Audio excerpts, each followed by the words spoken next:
Well, let's talk about some cars since they were riding in a Model X and Modelo X, as we would say. Yeah. So talking about them cutting some prices.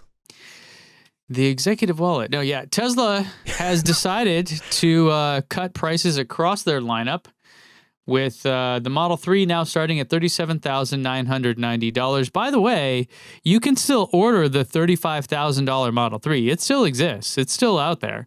It is limited in some ways, but it basically is the same thing as a Standard Range Plus.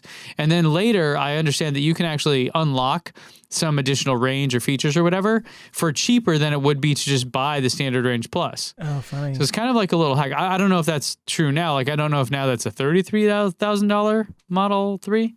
So how do you... I mean, it's like a special order kind of thing, right? What you do is you order the Standard Range Plus, and then you call after you've got your thing set up, and you say, "Hey, I actually want the $35,000 Standard Range version," and they'll sell it to you. I don't know if they'll try to talk you out of it. Doesn't sound like something Tesla would do, but yeah, but that's the thing. So if you're thinking about, like, people out there thinking about wanting to do a rental fleet or something like that, where a lot of people renting them probably don't care if it's the premium thing. It's just it's cool that it's a Tesla. So. So across the lineup, they reduced the price except for the Model Y, which we'll talk about just after this. So now the Model 3 is at $37,990. Okay, it's a new lower price vehicle though. Okay, so I'm looking at the electric article. They do say that the $35,000 one is still there with fewer options. Model S Long Range Plus now starts at $74,990, which is a $5,000 price reduction.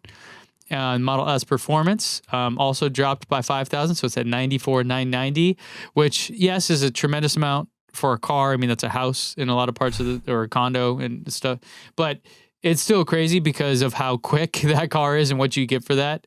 391 miles. That's amazing. 391 miles. They're at the Long Range Plus there. The Performance one, I think, might be a little less, but yeah. And then the Model X now starts at less than $80,000, which is pretty good because it also dropped by $5,000. So cool that they're cutting prices. The question is why. Speculation. Well, I was reading. I think this was Fred that posted this. Frederick. He was saying that because they need to lower the price to sell more cars. We are officially in a recession, or not officially, but from all the economists out there, they're saying we are in one. Unemployment's crazy. The economy is all kinds of upside down right now. So it makes sense that demand is gonna drop. If you even search on Google Trends, you can see interest in Tesla has waned quite a bit. You can also just look at me crying as I check out my analytics. And so, yeah, it makes sense here. I really like that they're cutting the Model 3 price. I don't think they had $5,000 to cut off of it. Otherwise they probably would have. They are definitely getting into the everyman's car territory now though, with the lower prices and for what they offer. Especially if you look at the total cost of ownership. Yeah. So the Long Range is the one that I got, and mine was 57 and it's down to basically 47 now. So it's gone down $10,000. Yeah, in what, 2 years? Year and a half? 2 years, basically 2 years. Yeah. I mean, that's significant. You don't think it has anything to do with maybe more battery supply now? What do you mean? Like like the cost of batteries has gone down, so the cost of the cars are starting to go down? Well, and also, remember Tesla's mission is to advance the transition to sustainable energy. And so by making things that are in line with that, electric cars being a big one, cheaper, more people can access them. So they've actually done this quite a bit. And I think a video I did not too long ago, I had a chart because someone tracked it. So in a Google Sheets, you could actually see over time. And yeah, it spiked up a little bit. And then, yeah, it's basically just consistently been going down. If you remember, there was like a weird time where they did a bunch of this and it really pissed a lot of people off. Like they bought a car yesterday and it was $5,000 cheaper today. Yeah. And they wouldn't let them return it. Or they were like, oh yeah, go ahead, but then we're going to it'll take 90 days for you to get your money back. And you're like, what the, like, you mean I have to like pay this loan for 90 days? Like, what the hell? Like it was a big, yeah. So, but that's what happens. Now, this also hurts existing owners, which sucks. Like you said, the car is now new. Now yours is all-wheel drive? No. Right. So you have the rear-wheel drive. Yeah. In fact, Yeah, I don't so think the they make my specific model anymore. Correct. Well, they make it in China, right? Because I mean, you have the same one. But the deal is now that brand new all-wheel drive version, so arguably even better, is $10,000 cheaper than when you bought yours. Oh, I didn't even realize that was an all-wheel drive. Wow. Yeah. So, and as someone that's selling a Model 3 right now, I can tell you the depreciation is bad. It's not holding its value at all. Because I got mine even earlier, and I believe mine was over 60,000 when I bought it. But it's really bizarre because if you look on the Tesla website, they are selling basically my car for 47 to 49,000. But a lot of other people out there are looking at it like, oh, no way, $30,000. And you're like, dude, that's terrible depreciation for the Model 3 here. So I'm going to do a final cost analysis whenever I do sell it. And we're looking at it, and I think it's going to upset a lot of people, but my job isn't to be a Tesla apologist or fanboy channel.